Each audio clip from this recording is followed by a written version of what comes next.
Hello and a warm Collisions YYC. Welcome to my guest this morning, Mr. Israel Peck. How you doing, my friend? Hey, good morning. And hey, before I go any farther, I think there's an update to your last name. I always like to get the name right, but I understand there's an update literally in the works. When this goes live, it will no longer be a P. Yeah, the big announcement. My wife and I are changing our last name. We combined last names. So her last name is Buckles. My last name was Peck, and we've combined them, and now we're going to be the Becks. So I haven't fully announced it on LinkedIn and everything, but I'm going to soon. We just got the final, it's actually a complicated process. We finally got the paperwork. We had to do fingerprints, background checks. So just so you know, I've been cleared by the Canadian government. You weren't setting up some kind of nefarious alias.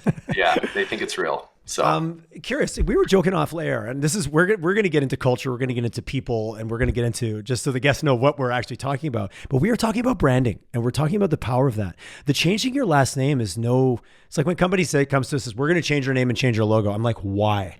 Because you are underestimating the effort, which you've already alluded to the potential impact on, like, oh, isn't that so-and-so? Like, what? The confusion. Talk to me a little bit about it. We're putting the business filter on it a little bit, but that's not something to be taken lightly, whether you're a business or a couple in your case. Yeah, no, absolutely. We actually have a explanation about why we did it this way, because I study the alphabet. I study language a lot. So I think, I study the letters and things like that. And one of the things I was interested by was, the letter B, which comes from her last name. Buckles is like a building kind of letter. It's like a bulbous, it's like growing out. Mm-hmm. And then I always thought of Eck, like my last name, as like being about talking. And so when we put these two together, it was like this building and industriousness of the B combined with talking, which is what I think of as the Eck, talking things out until you reach a decision or a conclusion. And so the whole kind of theory behind it was that we're that type of couple. We're the type of people that are always trying to start a new conversation, to build to something, to learn something, to make a new decision, and trying to talk things through really, really thoroughly. And so that was sort of the philosophy behind it. And then, of course, choosing the name was simple once we kind of put the pieces together, and we thought, we could really pick an identity for us out of this. And then, of course, being a new married couple, it was kind of like, this is another way to really solidify what we're doing. I've been a lot of brand and logo presentations. I got to tell you, that is right up there in terms of the why. When you walk into a room and a designer, it's so, like what you're seeing in front of you is so simple. In your case, it's 4 letters.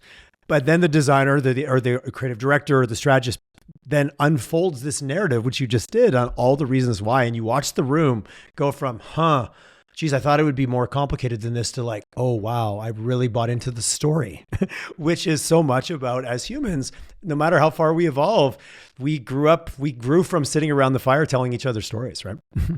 Yeah.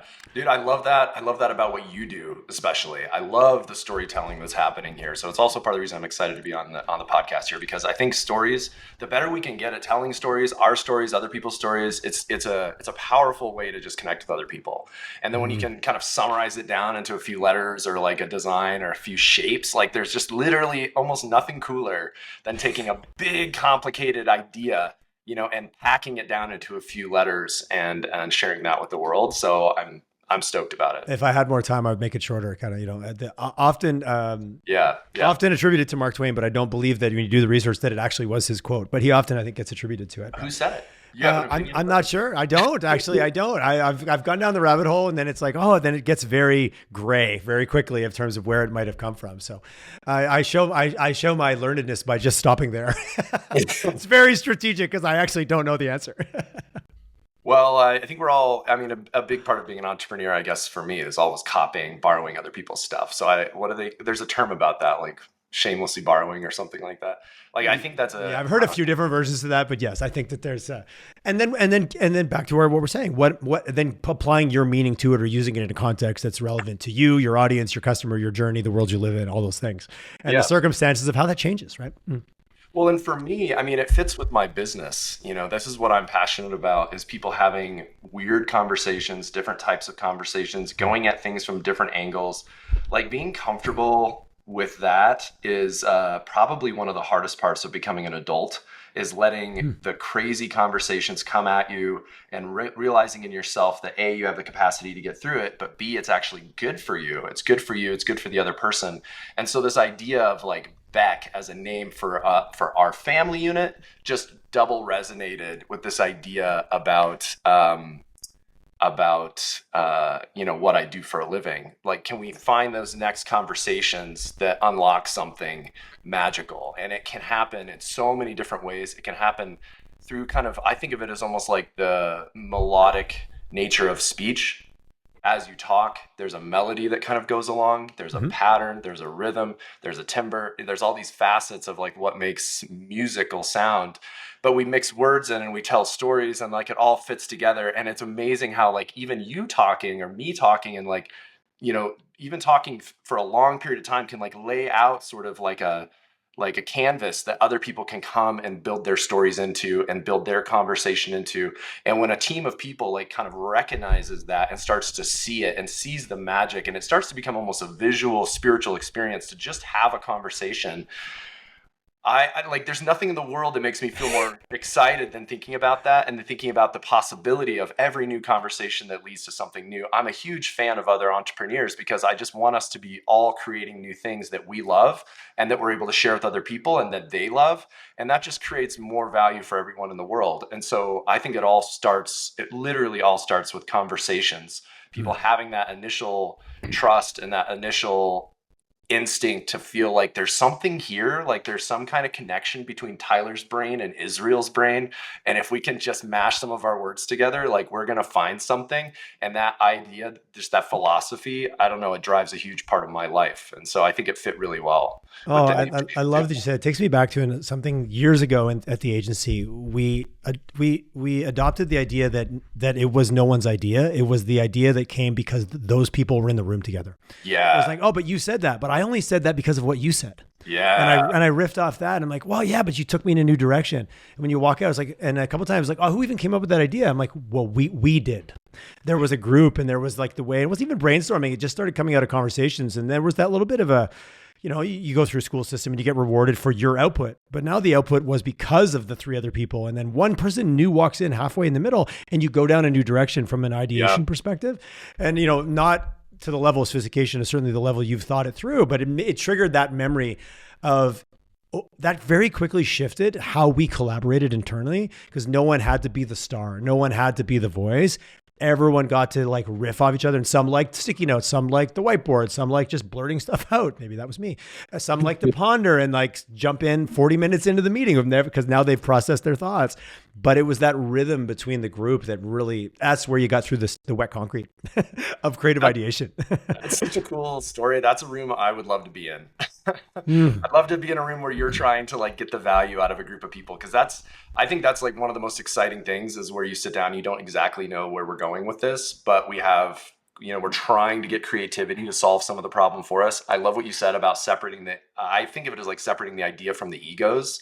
Like Yes. Yeah. the people who are sitting here in the room talking, like no one of us can control an idea, but it's so cool when an idea takes control. And it's I like love that. I love a that. group of people are just like, wait a minute.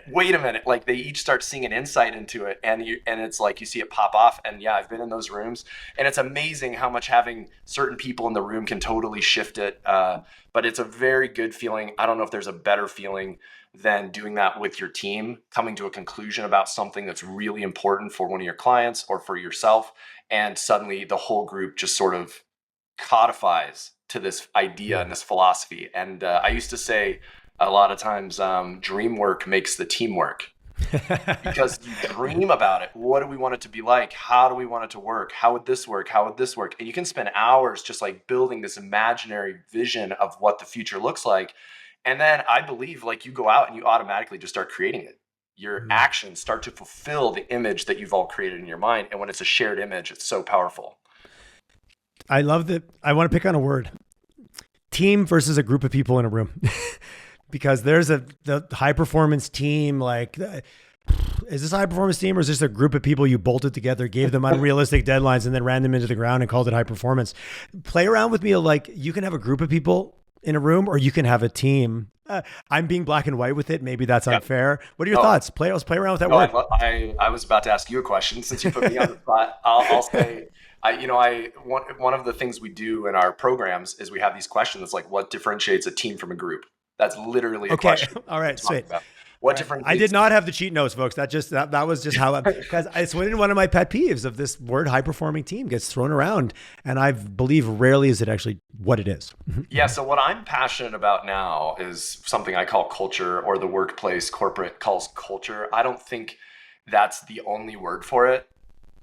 There's also words like engagement, dynamics, community, trust, well-being, organizational health. There's safety. There's mental health. So I think all these things kind of fit under this big umbrella called culture. But what makes culture particularly interesting, I describe it sometimes as like a turbo on a car engine, because I have a lot of people, if you talk to guys that are like really into business science and business transformation work, which is my background. I used to work in kind of a type of private equity that did a lot of transformation work for big companies. If you talk to those guys, they'll say like, oh, you don't have time for culture. You have to keep the business alive. And it's true that there are times when a business is really, suffering. Businesses live and die. They have an organic life similar to human beings or trees or any other kind of plant. If you don't nourish them properly, they will die. Yeah, they're a biological product of the planet, so they operate off the same rules as everything else. And so they have to be nurtured, they have to be taken care of, or they'll die. And so there's such a thing as like a team that's like in terrible condition.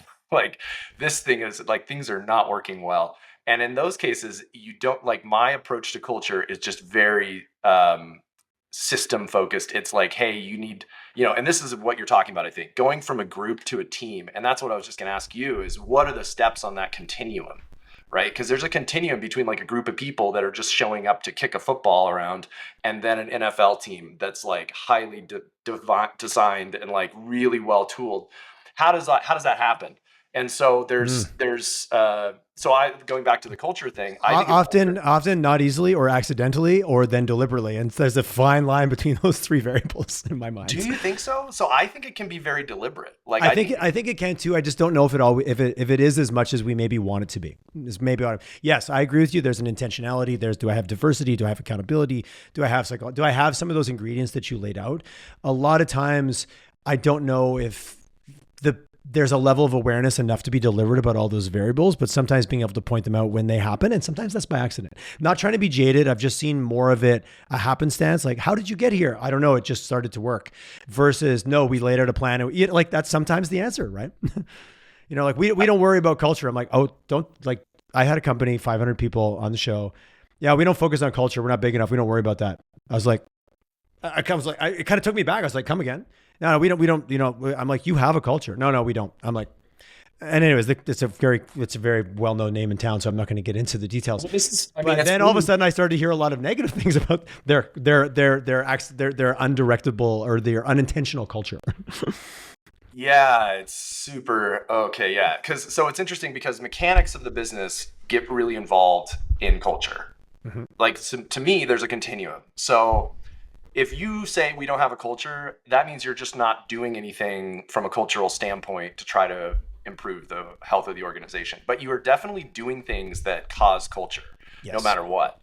Like one of the things, if you have two people in the organization talking to each other at any time, like that is culture. Culture's happening. I love it. I love that. So that's the smallest unit, I think, of culture that I can think of. But there are like really practical things. And so this is why I'll tell leaders, like, depending on where you're at on that continuum, the basic thing that I think has to be in place before you can even try to develop culture, and we can define what that is later, you need to do things like weekly team meetings.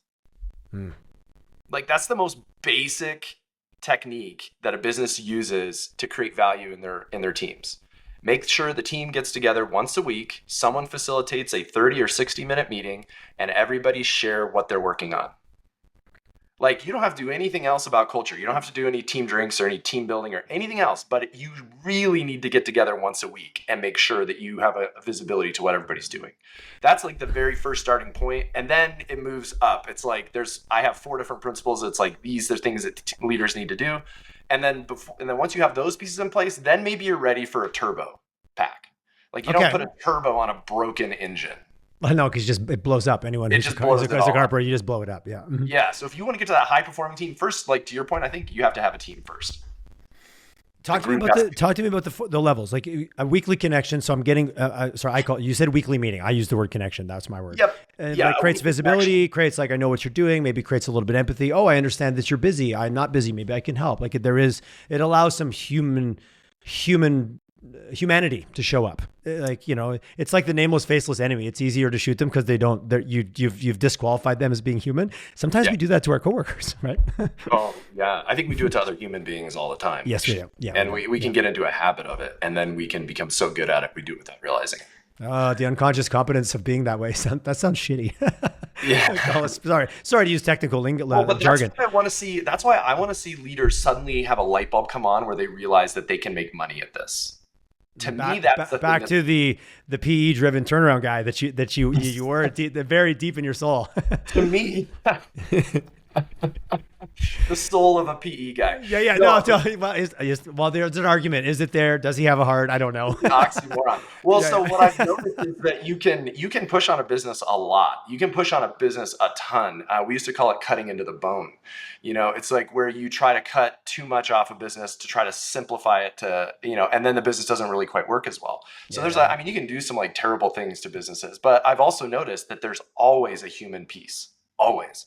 And we do not know right now, I don't know anybody that has a really good way of measuring it, qualifying where it's at, how good is this, and then improving it. I don't know anybody that's really nailed that. And that's why I got excited about going in this direction. As I realized there's this like really, the numbers are clear. Companies that track a top quartile culture versus a bottom quartile culture are 3 times more profitable. Like the numbers carry it out. Yeah, hold it up. Yeah. Yeah, the numbers show that there is a thing here, but I can tell you that in the PE world and the strategy consulting business transformation world, we do not know how to do it. There's not a plug and play, push a button, turn this on, start this. I actually had a client ask me one time, like, what are the steps to doing this? Yeah, give me the engineers, the accountants, the analytical, data driven leaders are like, give me the. So is that also why there's a tendency to sometimes diminish it? Like, I don't know how to fix it, so I'm going to sideline it. I'm going to talk it down. I'm going to like just completely sideline it. I think so because like think about it. If you don't have a solution, you're like, don't harass me about that. I think rather than just admitting I don't have a solution, I'll actually degrade the fact you even asked me the question as a bit of a defense mechanism, right? Yeah, I mean what's curious to me and what I'm still, I will work on this problem forever. I identified that this is like the most interesting thing going on in my world, probably for the rest of my life, is like, can we use software to use team dynamics to unlock a creative dynamic and a creative element in teams and a community element that helps people like each other, communicate better, and can we link it back to profitability so that it makes money for the business? That does not really exist. And this is a thing that I thought was going to be the challenge, was creating a tool that did that. That took me about 4 years. But the next piece is actually turning out to be the hardest part, which is talking to leaders to say, hey, hearts and minds. This can make you a lot of money. Like, this will make you a lot of money. And we estimate between $10,000 and $25,000 per employee per year is being allowed. How did you pull that? Give me, what's the spreadsheet look like behind that? It's okay. So it's a little bit complicated, but it's also very simple. The way it works is the way that culture works is that, one way to think about it, I always ask people, like, have you ever not liked someone before? Most people say yes. Yes, once or twice. Did you know that employees not liking each other cost businesses between $10,000 and $25,000 per employee per year? Most people also don't know that. But where the costs come from are interesting. It all comes from the interpersonal interactions that take place around the processes of the business. Okay, so a business is made up of processes. There's a marketing process, which is generating leads. You could argue with that, but I'm going to simplify it to that. There's a marketing process that's generating leads. There's a sales process that's generating contracts. There's a projects team that's generating plans and designs. There's an execution team that's on the ground doing it. There's a billing team that's charging. They all have a process and they all have an outcome at the end of it. But what makes culture is how things happen around those processes. How do the steps take place? How do the relationships happen? What are the dynamics like, the communication styles like in the handoffs between the different process owners and the business owners and the functional owners in the business? How are all those relationships nurtured? How is that happening? And this is one of the things that I noticed dramatically when I got into leadership, was that a lot of leaders don't see their teams and those relationships with the teams as part of the avenue to solving their problems and making their life better. They don't think of like my relationship, how deep I can get into my relationships with my team members is a variable in how successful I'm going to be. I used to say, like, the last time my boss asked me a question was when they were interviewing me. Oh, that's And But it's why? it's simply I'm it hasn't been taught, it hasn't been focused on, too fluffy, too arbitrary, too subjective, too qualitative versus quantitative. Is that's as simple as what's got us here? And there's probably 17 other layers just even around self-awareness and being aware of my own triggers and my own beliefs and things that move me or hold me back or cause me to fly off the handle. And the resistance to understand that or focus on it, to just work on, as long as the numbers are good, it doesn't matter. Is it just such a culmination of things that's got us here versus, ultimately moving to how do we get to there? Oh, sorry. I just asked 17 things at once. I apologize. No, dude, you hit it. Like, I'm thinking about that exact problem because for me, look, I'm looking at the opportunity. Imagine that every company figured this out. Imagine how good that would be for us. Imagine that all their employees... Well, the argument, the greater good impact of that, the greater wealth, the greater good impact, everything. Unimaginable. Problem solved, worlds changed, cultures elevated, like blah, blah, blah. Yeah. Yeah. And like, we move away from a philosophy of, I think we move away from a philosophy of beating each other into a philosophy of how to get the absolute best out of each other. And doing it in a way, here's the other way, doing it in a way that each of us wants to happen. That's the piece that I think AI can actually solve. I used to, one of my other favorites. By making it filtered for the individuality that we all crave, right? And the personalization that we all crave. That we crave, and I'd say we actually need. One of the things, to partly answer the question that you're raising here, like, why do we need this? We need it because our world needs it.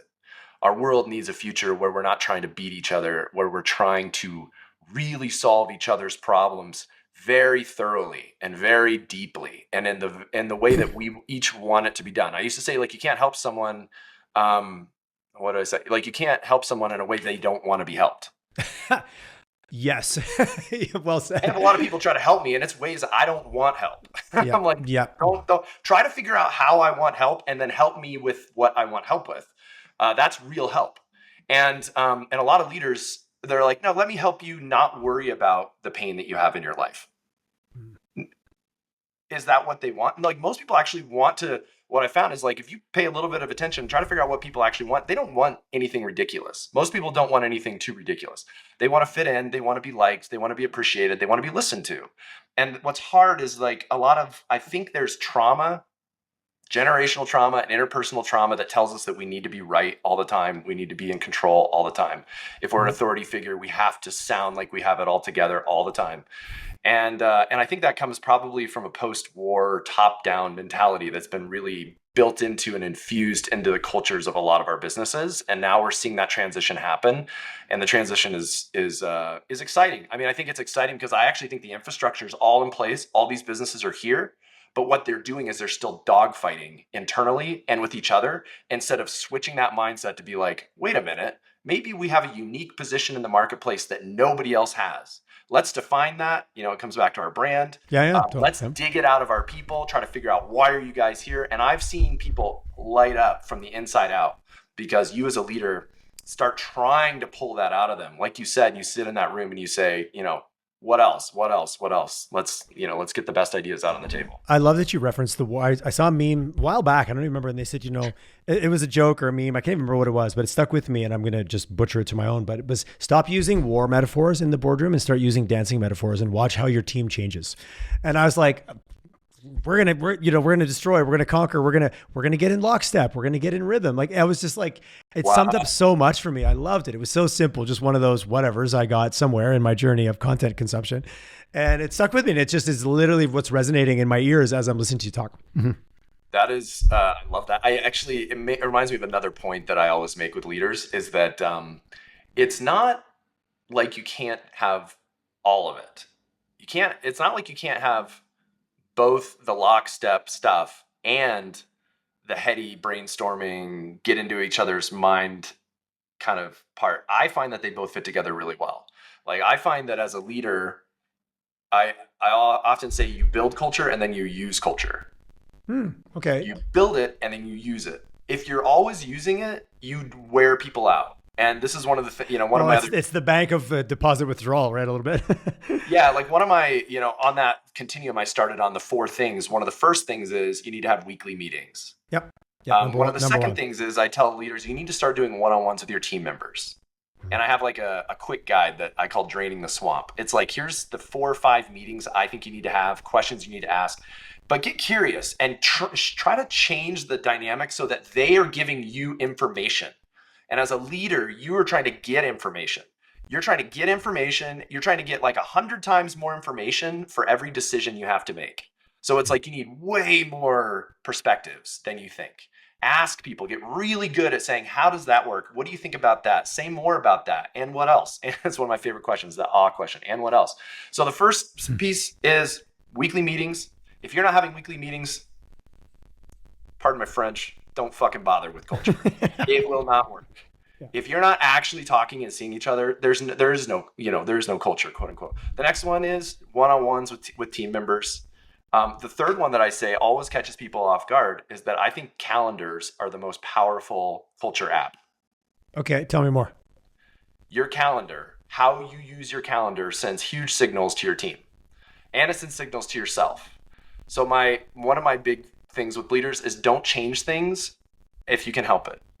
This is my third principle. Do not change your schedule. Once you set a schedule with your team, the worst leaders are always adjusting.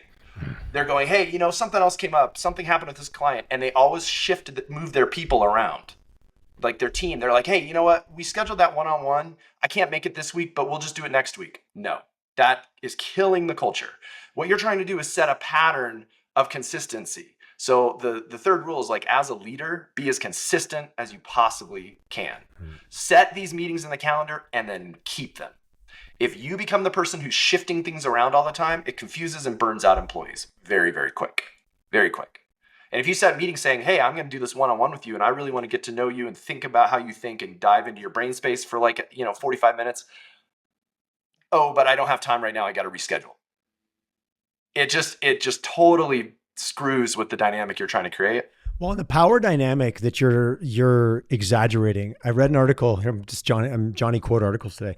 It was an FBI article in Harvard Business Review about they were able to identify the hierarchy of leadership in a terrorist cell that was codified communication based on who responded faster, who ignored the most amount of communication. They could identify the higher up based on the fact that they received more emails, they sent way less. The people lower sent more communications, got less responses. And they mapped out this whole hierarchy just based on flow of communication.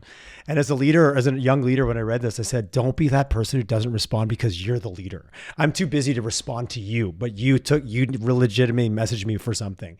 And it's always stuck with me as this, and I got to go back and find it because I'm probably misquoting it, but it was watching the kind of how power changes the dynamic of how you engage with other people, respectfully or disrespectfully. I'm interpreting it a little bit my own now, but they could tell who the leader was just by their lax communication with their subordinates versus the alternative. I thought it was very telling about culture. About that power dynamic, right? Yeah. Wow. And be careful as the leader because you have it. You have power dynamic. You have amplitude. A friend of mine just goes to Tyler. Biggest piece of advice I'll give you as you get into business, be aware of your amplitude. He's like, when you walk through the office and you don't say hi to someone because your mind is in a project or you're stressed about something, they might think they're getting fired. So he goes, never forget that. And I was like, oh, it's just stuck with me. Really good Solid, good advice from Barry Brad. I'll give him credits for that. That is a brilliant piece of advice. And I bet it also relates to your other relationships, I'm just thinking about like I network a lot, you network a lot in Calgary. I think there's also something to be said about, because I think about that too. Like if I see somebody that I know and we don't talk to each other at an event, sometimes I can be a little sad. It's like, Completely. I do think is one of those cities, and I've talked to a lot of people about this, that there is a, like, if someone says, like, I meet you and I'm like, I'm going to introduce you to so-and-so, there's a higher chance that it'll happen here, which to me shows an amazing, like, culture as a business community that we're actually willing to, like, hey, I've got nothing for you. You've got nothing for me, but I know somebody. Which is also the value of having a very clear brand and value proposition. Because I might not need it, but if you're clear, I might know someone that does. And I'll probably introduce you. I'll probably follow through. And I like that power dynamic of support and maybe a little bit more of an abundance mindset, because Calgary has been relatively successful geographically, or Alberta, for a long period of time. A little less scarcity than some of the bigger cities where we're all fighting for maybe the illusion of the same piece of toast.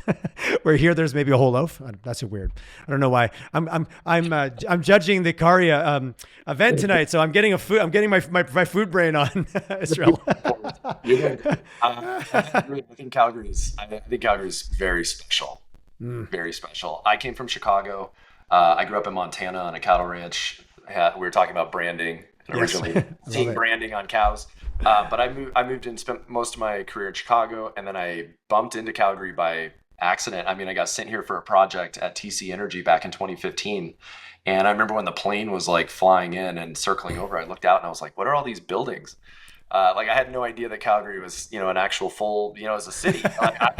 I just came from a project in Anchorage, which was another oil town. And I was like, oh, okay, it's going to be like Anchorage, Alaska. And then I got here. I was like, man, this place is, there's a lot going on. It's hustling. Big buildings. I love it. 2015 was not the shiniest time in Calgary. No. We were 1 year into the downturn that was supposed to go away any minute. And it lasted for 5 years or 7 years, depending on where and who you are. Yeah. And it was right after the flood. I heard a lot. That's right. 2013. That's right. Yeah, that's right. Yeah. So it was a tough time. We got a kick in the teeth and the oil dropped through the floor. That's right. Well, but I love that there's so many people I've met that, like, I came here on a project, I came here for a meeting, and 2 years later I moved my family here. Like, I've heard that story before, which that's talk about something in the water. I think this is a part of a true brand, is that it comes from an inside out place. I don't think Calgary is drawing attention because of the pictures of itself, although it does actually draw attention because of the visual images that are out there. Like I know people come for Banff and stuff like that.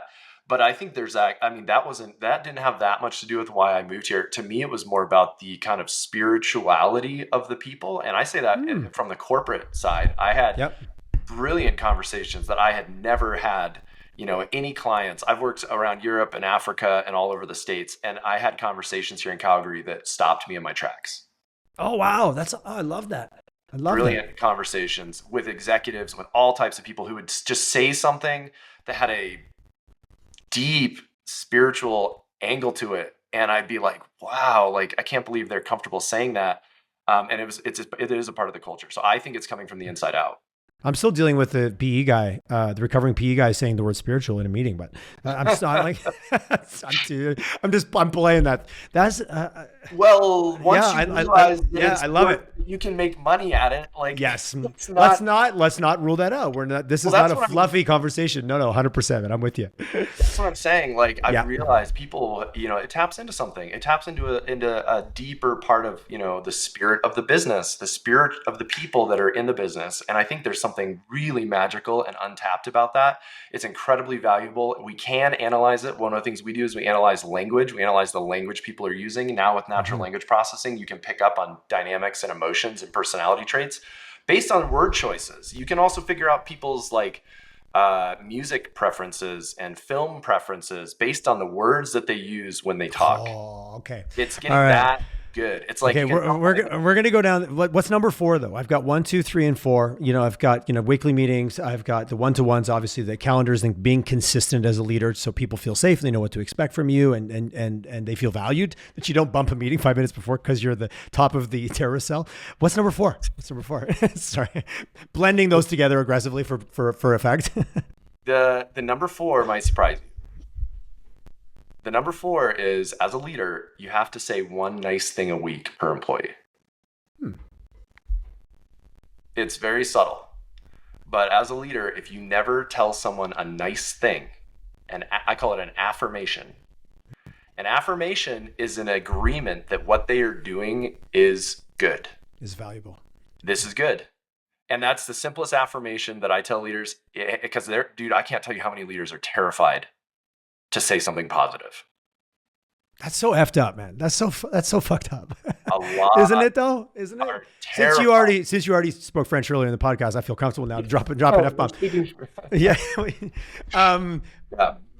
So it can be that back to us. Like, don't forget, we're all just humans having a leadership journey, not the other way around. Like in my mind, right? Like this is the messiness of what we show up and how we feel and what big T or little T traumas we're carrying around in our right and left and back pocket and all those bricks in my backpack and all the visuals you want to put to what stops you from being to create fear to say something positive to another human being. Dude, I can't tell you how many leaders I say that to them, and like this weird look comes over their face. And I ask them, can you remember the last time you said a nice thing to each one of your employees? And I mean something encouraging and supportive about the direction. It doesn't have to be like, hey, I like you. It doesn't have to be fake and dumb. It has to be like that. Well, the argument, it shouldn't be fake and dumb. It should have some substance to it. Like absolutely. Put some thought. But if you pay attention, those things are there. And I'm sorry, I'm now being very deliberately my projections. If you look for that thing, that part of your brain that looks for the thing that you focus on will see it. If you look for every time I walk by, I need to find you, catch you doing something wrong. Well, those things are out there too, right? Mm-hmm.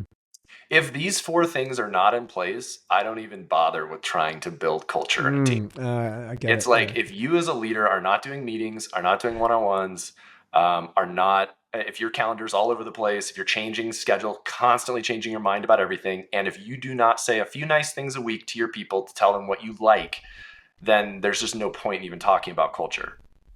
There's something else going on, and it's, and I think you touched on it perfectly. It's the big T, little t trauma. And I mean, I'm a huge believer in therapy. I'm a huge believer in trying to turn your brain inside out, Yes. Get as much of it out there. I write very vulnerable things on Quora and other places trying to like get over that stuff.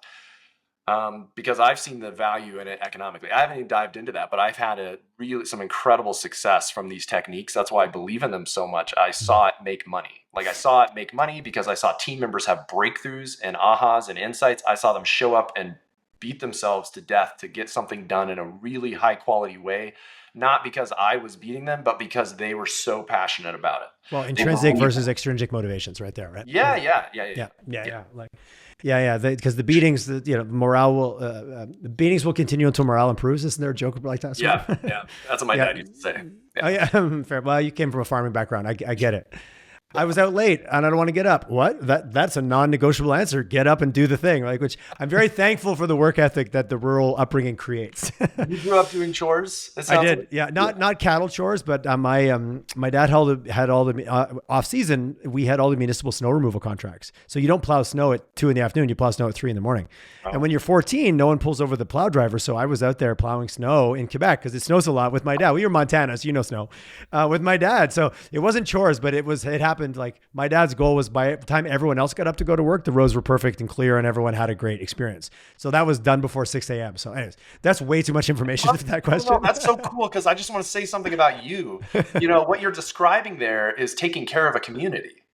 100%. Like, yeah, you're getting paid for it, but you're doing sort of this invisible role to help a community. And that's like, that just makes so much sense. That's cool feedback. Yeah. And my dad took that pride in that. Like I will do the best job and no one will ever say anything, but like, wow, Dale Chisholm really got those roads clear. And like, he took that and he did that for 20 years. Well, and I think that bleeds over into who you are and who I'm seeing in your YYC world and like what you're building here. Cause it's like, you're doing something for a community. We talked about, you get something out of it and you've really dialed into what you want to get out of it. But I think you've kind of moved into this space because it's so valuable to a community. Thank you for that. I love that external feedback. Thinking about all those little things. Like I joked to you earlier, I couldn't get away fast enough, like from being on the farm. But as I get older, especially, I bought a farm recently in rural Alberta because my dad laughs. My dad's like, "So you're doing this for fun now, right? Is that what you're telling me?" It's so funny how those roots and those things and those values start to show up. And as we get a little older and maybe get out of some of our own way, they can show through a little bit more clearly. Back to the journey of self, right? When is your ranch warming party? And can we start promoting it right now? now. There's the shop we're doing construction on the shop next week. So we'll actually have like kind of a barn opening party in the spring. So yes, that's 100% a real thing. I'm desperate to be on that guest list, man. Okay. All right. Well, done. So I think, cool. you, at this point, you're officially the first, because everyone else is unofficially, but this is the first official. Well, I've got it live here, guys. So the audience is my. But those journeys as a leader, and I stumble often on the, I need to read another leadership book, or I need to go take another leadership course. Yes, there's a point for all that. And yes, there's frameworks and there's ways of approaching things to give you maybe a model. And if you're not on the journey of self, I think you're always going to struggle as a leader, in my opinion. That was a very prescriptive statement I just made. Absolutely. And, in that note, I just want to shout out a book that I really like for your audience. If anything that I'm saying, is resonating, a really easy way to start down this road is a book called The Coaching Habit, Say Less and Ask More, by Stephen Bungay Stanier. The Coaching Habit. I love it. And it is a little book. It's very easy to read. I give it out to many clients. Like a 1 minute manager style. I remember when everyone used to give that book out way back in the day. I'm not saying it's that book. Maybe that was a bad association, but it was easy and fast, and you could put it in your pocket, literally. It's a little thicker. It's a slightly thicker, but it's extremely practical. If you want to try to turn, the brain of your team inside out, and so people are showing up with their ideas, with their passion, with their mission, in mind. Like I said, you have to have the mechanics in place. We haven't even really talked, in my mind, about what really is exciting about culture. We talk about the mechanics. You got to have these 4 things in place. Once you have those 4 things in place, then all of a sudden you have the foundation to unlock brilliance in people. But you as a leader need to set this up. You need to have the weekly meetings. You need to have the one-on-ones where you're trying to empty their brains and, what I call draining the swamp. You need to say positive things to them. And you need to keep your calendar managed, scheduled, normalized. If you have those things in place, then all of a sudden the ability to unlock that 3x margin profitability is very, very, very real.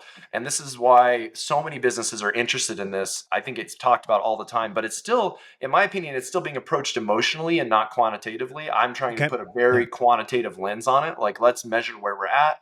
Let's measure the language as we go through this journey. And then let's measure where we, let's do check-ins.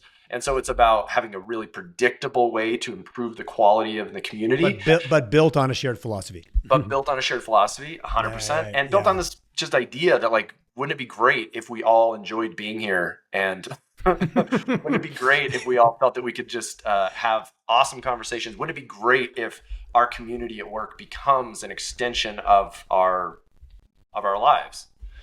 Do you get the snake oil pushback? Because you built a platform, you can quantify it, you can show it. Okay, yeah, because you mentioned earlier about, I thought the real challenge was building the thing. I built the thing. Now the real challenge is adoption. Is it just people believing you? Is it them willing to take the time? Is it them being fearful that this might unlock some Pandora's box and I don't want to get into that stuff? What are kind of let's do the sales meeting. What are the objections that you're hearing the most frequently? Oh man, I want to tell you a story right now. I'm trying to decide if I should go into this. Oh, come on. Oh, okay. You can back away from that one. Well, it's with a famous community here in Calgary, we can just call them XYZ community, or will the story reveal the players? Sure. Well, we'll see. So let's say we were a part of this group called XYZ Accelerator. Okay. Nice. And it's not called XYZ Accelerator, but it is basically a type of accelerator. And we had the opportunity to pitch the business in front of some really big names, including, one person who's famous for their culture at an airline. I understand. I already know who that is, but that's okay. We'll keep going. We pitched to this group, and we told them what we had. We told them what the mission was. We told them what we had. We told them about the product. Told them about our backgrounds. I mean, I have a strategy consulting background. I'm very pragmatic. I have a finance degree, undergrad in math and psychology. So I come from a quant side, but I understand the soft side and I'm meshing these together. So it's our story honestly makes perfect sense. Cause it's okay, we're looking at the quantifiable side, but we're trying to figure out how to quantify something that's a little bit nebulous. So they laughed us out of the room. Literally didn't even laugh us out. That would have been nice. It was an impolite, nobody is ever going to use anything like this. What you guys, and it wasn't just that individual, it was the entire community. it was really a tough experience. I mean, we presented, I think, 4 times. The first time we presented, it was overwhelmingly well received.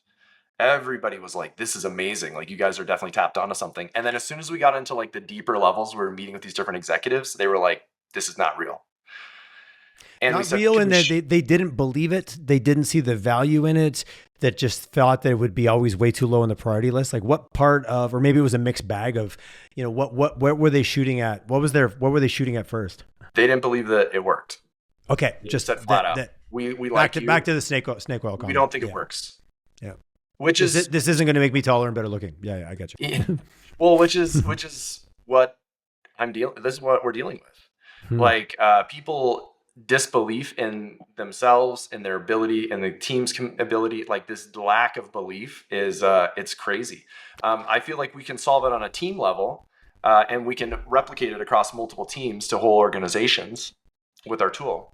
And we have all these case studies. It was crazy. They wouldn't even look at the case studies. And so some people look at the case studies and go, okay, maybe some of these, they'll literally, we had one group look at the case studies and tell us like, I don't believe these numbers.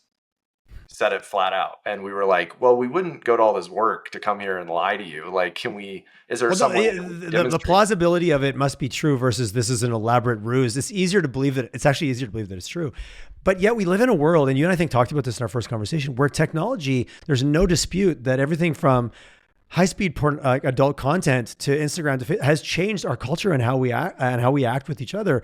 Yet when you put it into this context, I don't believe it's bullshit. But yet that same individual behavior has changed based on the device in their pocket.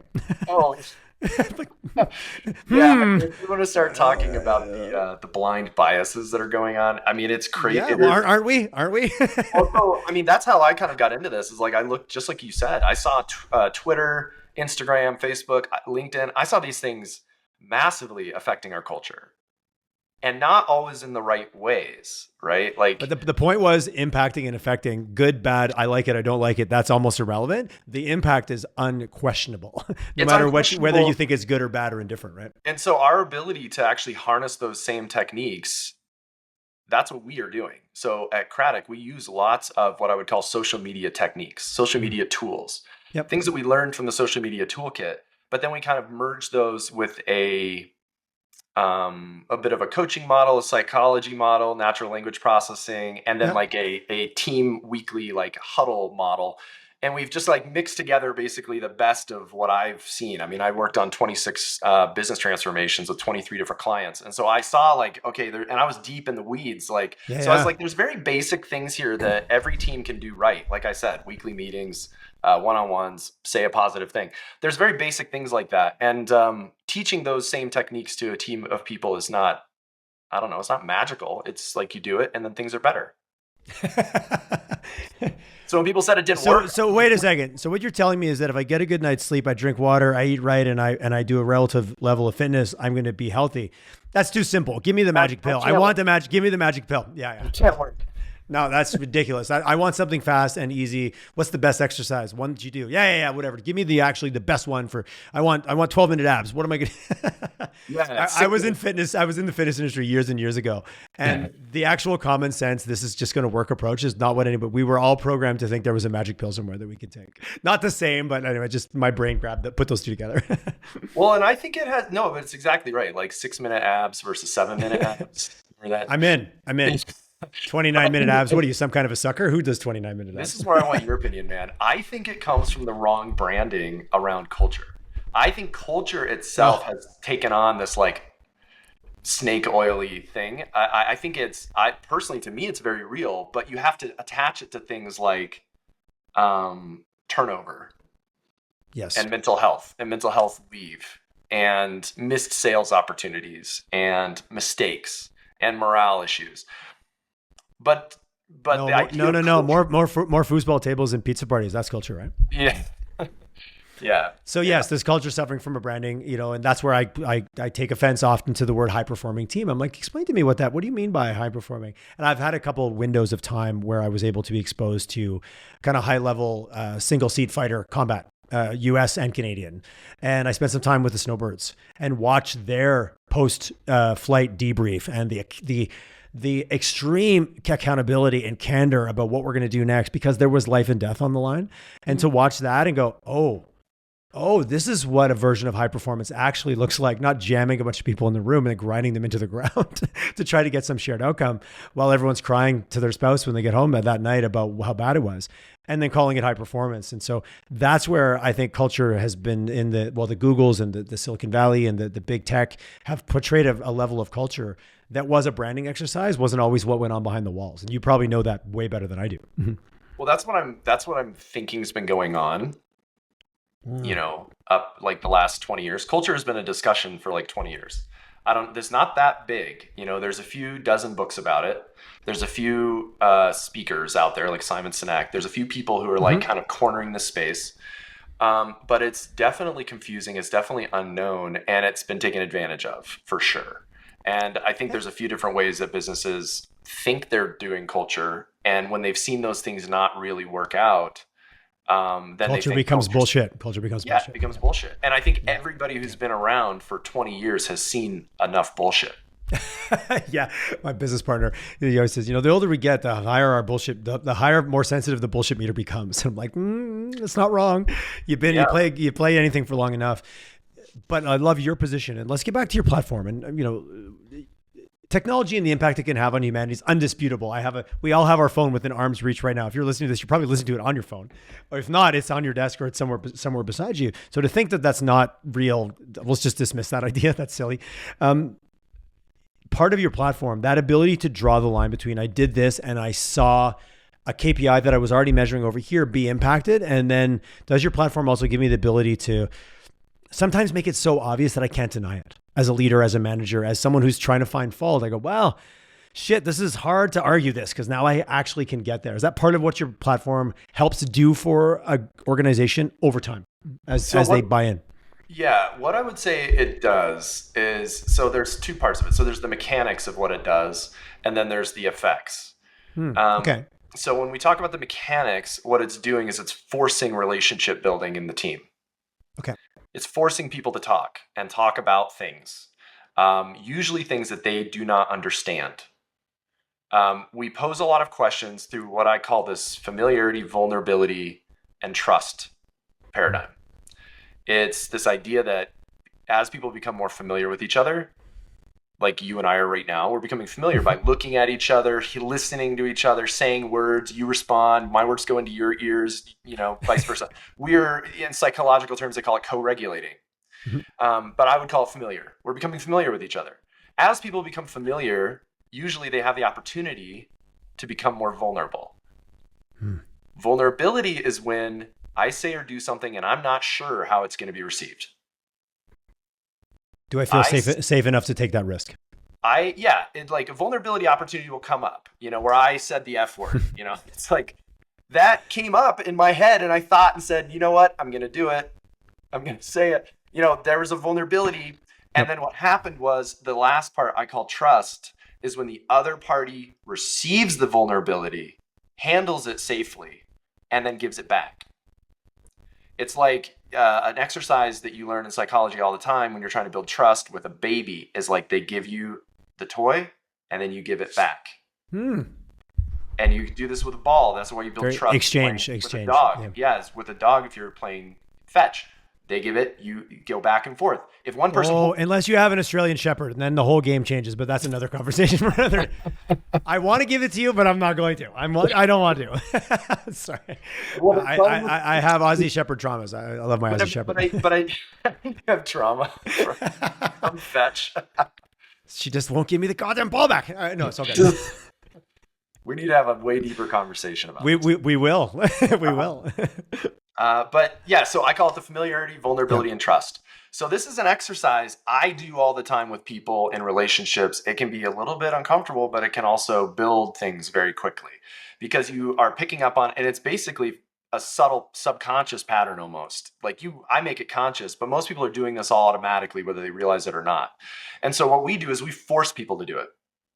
Is this kind of the mindset, and not to oversimplify, but I wait to have trust to be vulnerable, but the second I'm vulnerable, I can create trust like rapidly. And I love the flip of those two paradigms, which is what I'm kind of slicing into the middle of what you're saying. Yeah, exactly right. In fact, what you'll find if once you study this, is that people go one way or the other. Some people become vulnerable first, watch to see how the other person reacts, and then decide how trusting to be. Yeah. Other people, it's always it's always a test. Well, that's how because we're testing safety, right? We're testing how. Yeah.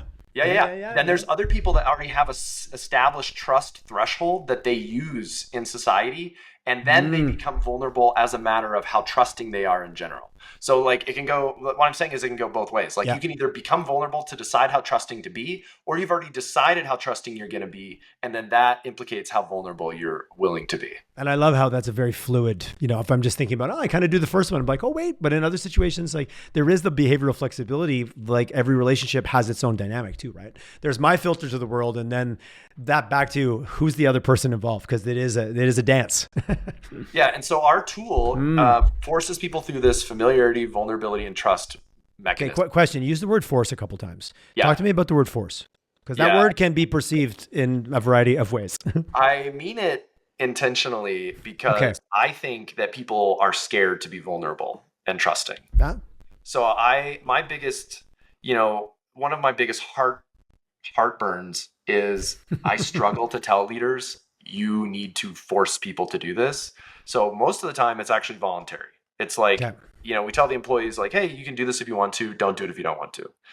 And what you find is about 50% of people opt out because they're not sure what's going to happen. That's risky. It's risky. Risky. Being vulnerable, being trusting is risky. And so there's other environments where we just say, no, it's not optional. It's required. Everybody has to do it. To me, those are the ones that actually see the results because they all go through it together. Okay. And so, maybe I should come up with a slightly better word. No. I felt it was worth, hey, we're playing with language. You're a language guy. You study the physical shape of the alphabet letters. So using the word force felt very deliberate. It didn't feel like you were just whimsically throwing it out there. That's why I wanted to clarify. Well, so what I'm trying to get to is that we do this exercise, a familiar vulnerability trust exercise, over the course of a week. It takes 30 minutes over the whole week. And then we ask our teams to do it 18 times a year. 3 sets of 6. So that means, each one of these is taking 3 hours. Each sprint takes 3 hours and they do 3 of those a year. There's a measurement at the beginning, there's a measurement at the end, and then they do this familiarity, vulnerability, and trust exercise. They have to be pushed a little bit to do it, but what we know is that the economics make sense. And I would say, most people have to be pushed to do something new the first time until you kind of figure out how it has value for you. Well, it's a little bit of the do hard things. And that's an overgeneralization. I know it's been popularized in our society in different ways, but oftentimes that thing, and let's be honest, we often tell ourselves a story about what something's going to be like, and rarely does it live up to sometimes that negative filter that I put on it. And that went from we to I real quick. No, I can tell stories about what things are going to be like. Let me tell you. And often I'm like, oh, well, that wasn't what I thought it was going to be like. Shocker. This feels like it might fit into that category of I tell myself a story and where's my organization? Do I feel psychologically safe? Have we tried something like this before that fell flat? There's so many layers that you're wading into as an external service provider to an organization. Yeah. Yep. All that is going on. Yeah. So we do it on a 12-month schedule. They do these 18 cycles during the year. That's the mechanics of what's happening. And then to get to your other part of the question about what is the result? I mean, it's what we want with any team that has a great culture is that people enjoy the community better. That's one of the first things. We measure something called ENPS, Employee Net Promoter Scores. I saw that on your site. Yeah, I saw that. Highly correlated with all kinds of business success. So think of it as like I come from the finance side. I'm really comfortable with financial statements, income statement, balance sheet, cash flow statement. And if you look at the numbers on there, they have a real relevance to the value of the business, right? Like how much profit do you have? How often do you have that profit? All those things kind of fit into the picture. Well, and they're universally accepted by people even not in your space. They can read that and know how healthy you are, right? Exactly. That standardization has huge value. Massively. We do not have that for culture. We don't have it for a lot of other things, actually. When you get into, we don't even have that environment, ESG, and some of the challenges that are plaguing that industry. It's the inconsistency in what we're measuring, right? And the fear of like, well, what if I measure the wrong thing? Curious question. Does this have a better impact, being a subjective? Like if I've already got a great culture, this feels like this would give it turbo. Like versus, oh, I need to fix a broken engine versus, okay, let's start with your four basic elements versus my team's already rocking. Wow, what would it be like if I gave them this tool? Like for you as a service provider, being able to pick and choose, I'm sure turning around a struggling culture versus turbocharging an already amazing culture, they both must have their own rewards. Yes and no. I mean, Okay. what I'll say there, so there's a few layers to what I'm hearing. So when I do these programs, one of the things that happens is we do the first sprint, which is 6 weeks, and then I sit down with the leader of the team and we look at the results. We look at the data, and we have a data-driven conversation about the culture. And I can tell from looking at the data from a completely, I think, unbiased, I'm an outsider. I don't know any of these people. I don't know you. I was not there. I'm not there. I'm not a part of the program. The tool does the program. We just analyze the data on the back end. But I can look at the data and infer whether this looks like a team I would want to be a part of or not. Interesting. And you can tell that by language signals. Like, okay, these people are a lot more negative. Whenever you ask them any question, the response is kind of negative. There's also traits like I love conscientiousness. I like conscientious people. People who feel responsible to do what they said they were going to do is a big thing for me. Say and do. And there's teams that have very low conscientiousness, and it's like, okay, like this is a tough team, to get things done. It's probably hard to rely on this team. And then we also do these like objective metrics, like on a scale of 1 to 10, how likely are you to recommend this place of work? And when teams unilaterally give low scores, it's like, this is probably not a great place to be. And so I sit down and have a data-informed discussion with the leaders, and there are leaders who think they have this awesome culture, and then there's an eye-opening moment for them. That's gotta be tough. That's the reality. Big glass of real. Yeah, it's a glass of real. I hope that by then they have been sitting in these rooms, listening to their team and recognizing, oh, there is actually a bit of a disconnect. Like there are disconnects. We have disconnects. Trying to help them see not only does this tool improve things and get these conversations going, but what it should do is give leaders a new perspective, a completely third view of their team, of the people, and how they're actually interacting with each other. And so I think where that leads to is this is why we do it on a 12-month scale, because in the first 2 months, you're really just saying, how do we actually measure this? How do we tune into it? How do we recognize it? It's a new discipline, right? It's a very new way of thinking. It's a very new discipline. Yeah, it's like implementing like a CRM if you've been a sales team and never had a CRM before. It's chaos at the beginning. It's hard. Yeah, it's confusing. And that's exactly what happens. If they stick with us, we show them results usually in the first 2 months saying like, here's what happened. Like, here's how things actually shifted. Now here's what we'd like to focus on. And so what we're looking for is them to get to say the end of this 12 months and go, wow, like I actually have learned so much about my team. I understand who these people are so much better. And I not only know how to build culture, I know how to use culture, put it to work for me. And I know how it's basically another tool in my toolkit. And that's what I tell these leaders, like we want to learn how to create the dynamics in the team, because a lot of times you're using those dynamics. And so learning how to create them intentionally makes it easier to put them to work for you. And that's what I found. Like when I've spent time building these relationships with team members, then when I need to tell them to do something or ask them to do something, they're ready to go. Like they're on it. And we're really tuned into each other because we've been listening and trying to get on the same page. So it creates a huge amount of efficiency.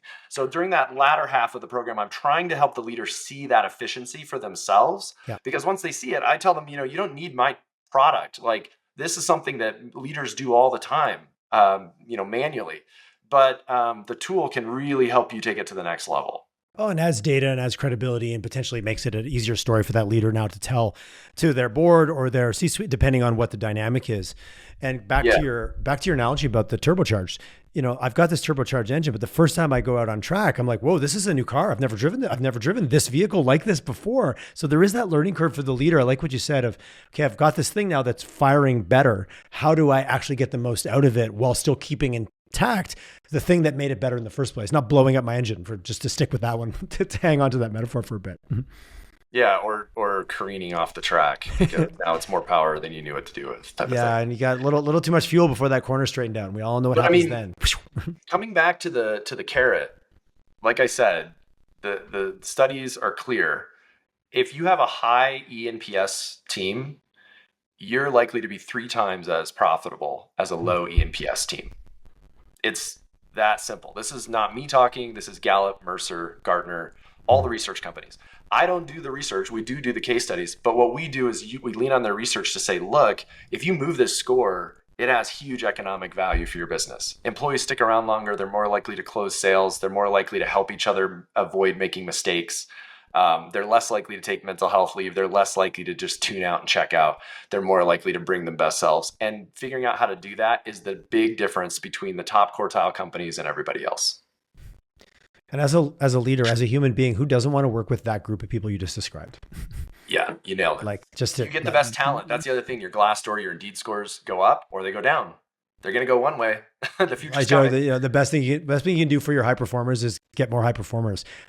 Yeah. And there's the group dynamic that can help everybody be high performers relevant to who they are. That's what I'm hearing you say, which I've been around long enough. And when you invest in people in that way, like even at a small organization where you can physically see it, you see it. Like you absolutely do. It's kind of on. But not knowing how to do it or feeling uncomfortable with it is also an easy cause to dismiss it sometimes or not even take on the challenge, right? But it feels like in the mission you're on that this is a non-negotiable. So let's give companies the tools and the technology to support it and drive the metrics that they need to prove that it's not snake oil or the fluffy stuff. Yep. To use some of those words that get thrown around.